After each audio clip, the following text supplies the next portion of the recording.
Je suis à l'aise de me retrouver ingénieur parce que c'est un bon métier. C'est un métier que les clients vont t'accepter parce que donc, tu as des compétences, pas par sympathie. Je dis toujours, on peut le faire. Les filles, on peut le faire. On peut le faire. Les métiers techniques, ce n'est pas que pour les garçons. On peut vraiment le faire. Chères entreprises, faites confiance aux femmes et donnez-leur les opportunités. Elles sont toutes actives dans les métiers d'ingénierie en s'engageant librement et résolument dans des métiers généralement masculins et elles y rayonnent.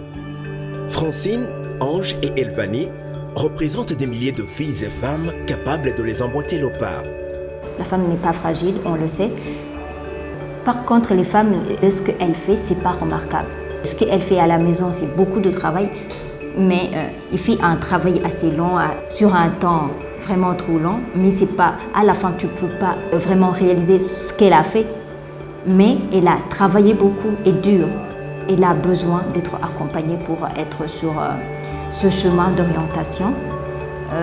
Et également, il faut que l'ingénierie soit adaptée aux besoins de la femme. Vraiment créer un milieu où elle se sent impliquée, elle se sent intégrée, elle se sent vraiment pas exclue. Je n'ai pas planifié ça, mais je me suis retrouvée dans ça. Après avoir fini mes études, et je me suis investie, j'ai trouvé directement le travail. Alors, je voyais que le travail que j'étais en train de faire, ça rapportait. Je pouvais avoir quelque chose. Alors, je me suis investie beaucoup pour pouvoir avoir des compétences nécessaires d'un ingénieur. Depuis que j'étais toute petite, je mets tout ce qui est transformation. C'est-à-dire, je vois par exemple une tomate dans le champ aujourd'hui. Je me demande comment est-ce qu'on arrive à faire la sauce tomate. Donc, j'ai toujours aimé tout ce qui est transformation. Et par après, avec cet amour, j'ai compris que ça va dans le sens de l'industrialisation. Je suis quelqu'un qui a toujours aimé l'industrialisation. Donc, même quand je faisais mes études, je cherchais toujours à faire quelque chose en rapport avec l'industrie. Je suis très curieuse, voir comment les machines tournent, voir comment je peux faire tourner la machine à cette vitesse pour faire ça et ça. C'est quelque chose qui a toujours été en moi depuis toute petite. Et aujourd'hui, voilà, je le fais. En fait, j'ai toujours été passionnée par le monde de la construction, des travaux publics. Et je me suis renseignée comment je pourrais me former à ce métier. Et j'ai cherché. C'est pourquoi je me suis orientée à l'école des travaux publics de Gitega, où j'ai eu un diplôme de dessinateur-projeteur. Et après, j'ai continué avec le DUT Génie civil construction durable en France. Et après, j'ai fait aussi l'école d'ingénieur des travaux de la construction à l'ICTC de Paris. Pour pouvoir en arriver là, donc je ne me suis pas retrouvée du jour au lendemain avec ce profil. Ça veut dire que j'ai été intéressée, je me suis formée et je suis devenue ingénieure. FIADI, une organisation qui regroupe des femmes ingénieures et celles qui travaillent à l'épanouissement de ces femmes décidées à mettre leurs compétences au service du développement inclusif. Non, la stratégie elle est très simple. Déjà, je suis claire. Je rentre ici, je suis une fille, je suis une femme. Je ne veux pas d'excuses, je ne veux pas travailler la nuit. Non, je suis ici pour le travail, je suis aussi pour m'améliorer. Et c'est moi qui suis venue demander ce travail. Donc je ne veux pas de limite. Ce n'est pas quelque chose comme de la compassion. Je suis capable de le faire, donnez-moi l'opportunité de le faire. Je vais vous montrer que je suis capable. Donc j'amène ma volonté envers les gens. Et cette volonté, quand elle s'accomplit avec le travail, petit à petit, les gens croient en vous et ça marche. C'est vraiment ça. Moi, je suis quelqu'un qui croit en elle. Donc, je suis difficile à décourager, déjà. Je pense que c'est par rapport à ma personnalité et mon défi de toujours faire mieux que tout le monde. Surtout que dans la plupart des métiers, quand on voit une femme, On va essayer de dire non, ne soulevez pas ça, nous on va gérer parce que vous n'avez pas de force. Et moi, dans tous mes métiers, j'ai jamais cru qu'on me disait non, parce que tu es une fille, tu ne peux pas soulever ça, on va s'en occuper. Non, je me suis dit, si un garçon fait ça, je fais la même chose. Même à l'école, quand on avait des travaux pratiques ou même dans mon métier de tous les jours, j'acceptais pas que le fait que je sois une fille à cette place, on me dise non, laisse ça, on va s'en occuper, toi tu es une fille, tu vas faire. Par exemple, il y a des moments, par exemple à l'école, on est en train de faire les présentations, des projets de recherche au labo avec des essais, pas mal de trucs à soulever. Et souvent, on te dit, nous, on est des mecs, qu'est-ce qu'on va faire? On va tout essayer. Et toi, tu vas te mettre derrière un ordinateur avec Word ou Excel ou PowerPoint pour faire la mise en page. Donc, moi, j'ai jamais accepté ça. Donc, ça veut dire qu'on fait un essai, on fait un travail de recherche, on le fait tous ensemble, on va préparer la présentation ensemble et on va le faire ensemble. Donc, du coup, c'est cette capacité de pouvoir surmonter en croyant en moi. Nous sommes au mois de mars 2018. FIADI voit le jour. Cette organisation a fait d'abord un constat: peu de filles dans les métiers d'ingénierie. Les fondateurs de FIADI en cherchaient la cause. Ils ont remarqué que dans les métiers d'ingénieur, dans les facultés de l'Université du Burundi, même ailleurs, au Burundi, les femmes qui intègrent les métiers d'ingénieur sont peu nombreuses. Et puis, vu que il vraiment à avoir l'emploi d'une façon facile que les hommes, on a dit on peut faire une association où on pourra vraiment d'abord interpeller les filles d'intégrer ces métiers et comme ça on est nombreuses aussi et puis on donne cette information d'abord que l'ingénierie existe parce que les femmes à l'école secondaire, les jeunes filles ne savent pas ce qui existe, ce qui existe dans les universités. Et puis comme ça, ils vont massivement s'intégrer. Et puis comme ça, sur le marché du travail, on aura aussi des femmes ingénieures. Des stratégies sont combinées pour promouvoir la fille et encourager les femmes à embrasser la carrière du génie. L'enquête pour savoir combien de femmes ont déjà fréquenté les facultés d'ingénieurs à l'Université du Burundi et même ailleurs. Et puis, on mène des conférences de sensibilisation et puis on voit que les femmes vraiment commencent, les jeunes filles commencent à connaître le métier, à connaître que ce métier existe et que ça existe aussi pour la femme. En 2020, grâce à l'ambassade de France qui nous a soutenus, on a pu lancer ici au Burundi pour la première fois et aussi en Afrique la Journée internationale de la femme en génie qui est célébrée, qui était aussi célébrée dans d'autres pays. Mais ici c'était la première fois, c'est nous qui avons introduit ça. Grâce à cette journée même, on a pu lancer un concours d'idées innovantes où on a eu 4 lauréates, donc 4 femmes être primées, on choisit les lauréates du concours et on a aussi eu une subvention pour démarrer leurs projets. Maintenant leurs projets sont en phase de démarrage, bon, ont été démarrés. Grâce à l'accompagnement de FIADI, Francine, Ange et Elvani sont actuellement sur le terrain des chantiers d'hiver. Leur parcours et expérience tracent un chemin plein d'embûches. Elles ont su briser les tabous et stéréotypes.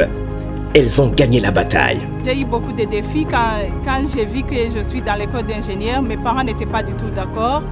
Et il y a aussi l'entourage qui me disait qu'aucun employé ne va pas te donner le boulot. Donc, il me disait que comment un employé peut donner son chantier à une femme. Et donc, tu ne pourras pas avoir de boulot après les études. Mais quand j'ai vu que directement, quand j'ai fini les études, j'ai décroché un boulot et j'ai été acceptée dans mon travail, ça m'a donné beaucoup de courage. Les stéréotypes, c'était beaucoup plus, ok, tu veux faire ça. C'est un travail quand même qui va te demander de faire des horaires qui ne sont pas des horaires de bureau, qui va te demander de rester debout, qui va te demander de travailler dans des environnements masculins. La plupart des fois, ce sont des environnements masculins. Et aussi, on me demandait, mais est-ce que toi tu ne planifies pas d'avoir des enfants? Et quand tu vas avoir des enfants, tu vas pouvoir vraiment faire ce travail, cet horaire. Parce qu'il faut aussi comprendre que des fois, les horaires sont contraignants. Quand tu es obligé de travailler pendant la nuit, je dis ok, il n'y a pas de problème, on verra. En fait, dans notre société burundaise, même à l'international, on considère le domaine de la construction ou le profil d'ingénieur comme un travail qui nécessite la force physique. Et du coup, c'est ces stéréotypes de ne pas croire en nous qui fait que certaines filles sont bloquées. Et d'autres stéréotypes aussi, c'est par exemple dans la société burundaise, souvent on dit que si une fille monte à la charpente, la maison ne va pas tenir, ça va flotter, tout ça. Donc tout ça, ça peut paraître un blocus sur pas mal de filles. Mais pour moi, ça ne m'a pas bloquée parce que j'étais intéressée déjà, parce que je savais ce qu'ils disaient, c'était pas vrai. Si je me forme à son métier d'ingénieur de travaux, pourquoi ne pas le faire? Donc il suffit juste de la compétence et des connaissances, il n'y a rien de stéréotype qui marche. Fiadi se lance alors dans un programme plutôt original. Contribuer et réduire, sinon éradiquer les préjugés et stéréotypes existants dans la société burundaise, où la femme est toujours perçue comme incapable dans les métiers majoritairement masculins. Chaque pays a ses cultures, a sa culture, a Sion. Ce qui bloque les femmes, vraiment aussi d'intégrer cette connotation qu'on donne au métier d'ingénieur. Le métier d'ingénieur, non, c'est trop masculin, non, tu ne peux pas aller sur le terrain. Non, on peut y aller. Le terrain, ce n'est pas porter des choses très lourdes. On utilise notre tête, il y a le travail de bureau, le travail de terrain. Le travail de terrain, c'est réaliser ce que tu as déjà fait dans le bureau. Tu dois aller mettre ça sur le terrain. Donc, le travail d'ingénieur, ça ne demande pas vraiment les forces physiques. Oui, on doit être en bonne santé pour réaliser n'importe quel travail, mais vraiment ne pas avoir peur. Et puis, au Burundi, on donne la femme. La femme est très faible et très fragile. La femme n'est pas fragile. Le constat de la situation fait par Fiadi est confirmé par des observateurs avisés, des chercheurs à l'instar de l'abbé Adrien Habona, professeur des universités, qui explique les tabous et stéréotypes dans la culture burundaise, allant dans le sens de décourager une fille à devenir ingénieure. La femme ne pouvait pas bâtir une maison. C'était l'homme qui le faisait, mais elle apportait toutes les aides en matière de matériaux, de construction. Et puis, en général, hier, on bâtissait une maison en une journée. Tout le monde apportait la contribution. Les femmes apportaient les vivres, entre autres. Femmes comme les autres, Francine, Ange et Elvanie ne ratent en rien dans l'accompagnement de leurs devoirs d'épouse et de mère. Je suis femme de terrain, mais après le service, je porte le costume de femme de foyer et je m'occupe de mes enfants et de mon mari. Mon épouse, il portait ça parce que c'est lui qui m'a poussée. Il m'a beaucoup poussée à aller de l'avant et aller jusqu'au bout. Et oui, c'est vrai, l'expérience que je suis en train de faire, c'est grâce à lui. Il m'a poussée, il me disait donc tu peux faire. Il me donnait beaucoup de courage. Je lui remercie aussi. Il faut avoir un époux qui comprend que derrière ce travail, il y a d'abord une passion. Il doit vous soutenir dans votre passion, dans votre volonté de faire ce travail. Et bien sûr, derrière, il y a aussi toute une organisation. Toute une organisation, c'est-à-dire le jour où tu dois par exemple travailler pendant la nuit, tu sais que tu ne seras pas là, peut-être pour organiser la journée du lendemain, il faut le faire un peu à l'avance. Donc les dames qui sont obligées de faire ce genre d'horaire, il y a toute une organisation derrière qu'on doit adopter. Et pour les enfants, bien sûr, il faut maximiser le temps qui est disponible. Si c'est un week-end que tu peux avoir, on essaie de maximiser. Moi, en tout cas, j'essaie de me donner au moins une fois par semaine, avoir un jour que j'appelle un jour famille. Un jour famille complet pour ma famille. Sinon, les autres jours, je sais que ça peut être contraignant, mais déjà, et les enfants, ils s'habituent. Les enfants, comme ils sont encore tout petits, ils s'habituent à l'horaire. Bien sûr, le tout vient de l'époux qui doit aussi combler un tout petit peu quand on n'est pas à la maison. Oui. Et ça marche. Alors, au fait, sur cette question, je dirais que souvent, c'est par rapport aux stéréotypes dont on a parlé tout à l'heure. Parce qu'une femme burundaise est associée à la cuisine, au ménage, à l'hospitalité, s'occuper des enfants.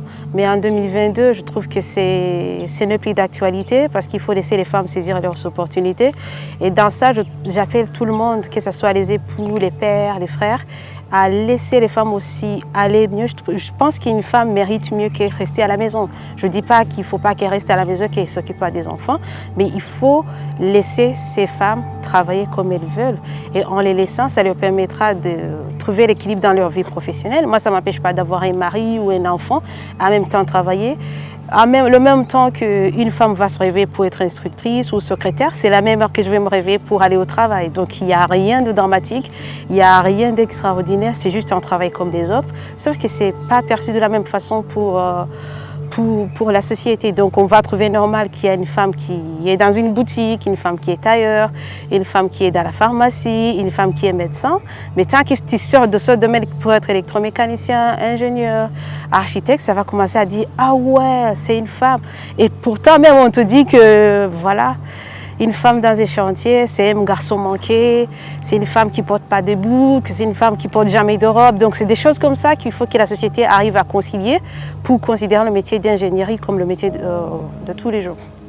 Devenir des ingénieurs n'est pas une réalité de leur vie qui est née du jour au lendemain. Derrière la trame de la vie de chacune, le rêve se façonnait dès leur enfance, mais la part de l'orientation parentale joue un grand rôle, soit positivement, soit négativement. La plupart des fois, quand les enfants viennent parler de leurs orientations, les parents, il y a certains qui ont tendance à dire « Ah, toi tu es une fille, je te vois beaucoup plus dans les métiers, par exemple de la banque, ça tu peux laisser aux garçons. » Il faut que les parents aussi comprennent, aujourd'hui, il y a la volonté de cette personne qui veut faire ce métier d'ingénieur, il y a aussi la capacité. Donc, les capacités sont là. La personne a la capacité, il faut plutôt l'encourager. Il faut plutôt l'encourager à le faire. C'est toujours très bien. Quand on a le support d'un parent, on peut toujours aller loin. Et les parents, ils doivent aussi, pour moi, être ouverts. Être ouverts. Il y a beaucoup de possibilités pour les femmes ingénieures. Elles peuvent travailler dans la construction, elles peuvent travailler dans l'automation, dans les sciences, dans l'informatique. C'est ouvert et on est vraiment capable de le faire. On est capable de le faire. Il y a beaucoup d'exemples qui nous montrent que les filles aujourd'hui, elles peuvent le faire. Et si on parle aussi de l'efficacité, ce on regarde souvent avec les études qui sont faites aujourd'hui, niveau efficacité des femmes dans les métiers techniques, je dirais que c'est meilleur par rapport aux garçons. Donc, il n'y a plus d'excuses. Laissez les enfants faire les métiers techniques. C'est vrai que les chiffres montrent qu'il n'y a pas assez de femmes dans certains métiers. Par exemple, ce n'est pas juste au Burundi. Même en France, il n'y a que 19% des métiers où il y a la mixité. Ça veut dire qu'il y a autant d'hommes que de femmes. Donc, c'est un problème de la société tout entière.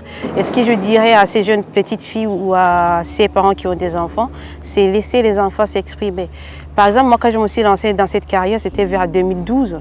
Personne ne me comprenait. Les gens disaient « Oh, qu'est-ce qu'elle fait là dans l'école des travaux publics? Qu'est-ce qu'elle fait à l'ETP? Elle va planter un avocat. » Parfois, les gens de ma famille me disaient « Ok, vas-y, essaie de voir si ça marche. Mais si ça ne marche pas, essaie de te retirer le plus tôt possible pour que tu ne perds pas ton année. » Donc, les gens ne croyaient pas en moi pour me dire « Vas-y, on te croit, tu vas y arriver. » Donc, les gens disaient « Ok, vas-y, regarde, si ça ne marche pas, reviens. » Et je trouve que la société devait faire confiance à ces jeunes filles, les accompagner, leur donner ce qu'il faut, les informations nécessaires, pas les décourager. Et aux jeunes filles, je leur dirais, croyez en vous, vous êtes capables. Si les autres l'ont fait, vous pouvez aussi le faire. Donc croyez en vous, travaillez dur et vous allez y arriver. Je ne dirais pas que c'est un métier facile, comme vous l'avez vu, on travaille sous le soleil, il y a souvent des escaliers à monter, à descendre, il y a souvent des ferriages à faire, il y a la gestion des managements, la gestion des équipes, ce sont des choses qui ne sont pas faciles, mais ça s'acquiert. Ça veut dire qu'on peut apprendre à le faire. Donc, il n'y a pas raison d'avoir peur. Vous avez vu, j'ai tout mangé, je suis montée, je suis descendue, j'ai vu des équipes. Je suis une femme et je l'ai fait. Pourquoi pas vous? Donc, lancez-vous. J'ai eu beaucoup de défis quand j'ai vu que je suis dans l'école d'ingénieur. Mes parents n'étaient pas du tout d'accord. Et il y a aussi l'entourage qui me disait qu'aucun employé ne va pas te donner le boulot. Il me disait que comment un employé peut donner son chantier à une femme. Donc, tu ne pourras pas avoir de boulot après les études. Pour que la société produise de telles femmes capables de brader les coutumes et les usages rétrogrades, s'est enfouie dans long processus de socialisation et d'éducation. Fiadi peut déjà apprécier le pas franchi depuis 4 ans de son existence. Les femmes modèles pour les jeunes filles sont désormais nombreuses sur les chantiers de l'ingénierie à différents niveaux, de hauts cadres aux conducteurs de travaux. Elles sont fières de leur carrière et le prouvent au milieu du monde masculin sans complexe. Monsieur Sissoko, superviseur de Madame Francine au travail, confirme le changement de mentalité favorable à l'épanouissement des femmes dans l'ingénierie. Cela dépend de l'ingénieur elle-même. Voilà, parce qu'il y a certains ingénieurs, elles sont pragmatiques, efficaces et puis elles savent faire la bonne lecture de leur projet. Donc il n'y a pas ce complexe. Il n'y a pas ce complexe devant un ingénieur homme. Voilà. Il faut vraiment décrisper, cette situation pour permettre à la femme ingénieure de lui montrer qu'elle est même légale de l'ingénieur homme. Donc, une fois que ce climat est instauré, elle pourra travailler dans de très bonnes dispositions. Il pourra faire son travail. Pour Fiadi, l'heure a déjà sonné pour interpeller toutes les parties prenantes au Burundi à encourager la jeune fille burundaise à embrasser le métier d'ingénieur. Fiadi vraiment lance à la population burundaise, d'abord, ce qu'on fait, c'est pas pour éloigner les hommes dans notre vie quotidienne, dans notre travail, mais c'est vraiment inciter à la jeune fille de prendre conscience de ce qui peut aider son développement social, humain, et aussi professionnel. On a besoin des femmes. Et puis, on veut pas que... Ce qu'on veut, c'est que la femme vienne compléter vraiment l'homme dans le métier d'ingénieur. Ça, c'est le premier message. Le second, c'est... Les parents, des fois, ce sont des freins pour leurs filles. Le message que je donne aux parents, c'est qu'ils laissent vraiment leurs enfants réaliser leurs rêves. Au lieu que les parents réalisent leurs rêves dans leurs enfants, qu'ils laissent leurs enfants réaliser les rêves qu'ils ont et puis qu'ils essayent d'aider leurs enfants à rêver vraiment. Et puis, aux gens qui prennent des décisions,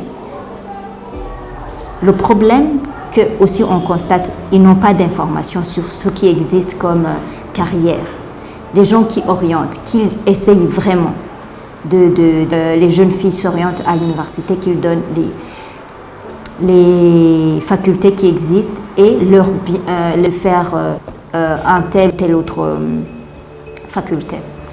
Et autre vraiment lancé, c'est donner aux jeunes filles.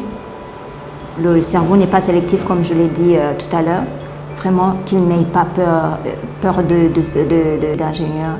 Il n'y a pas un métier fait pour l'homme ou pour la femme.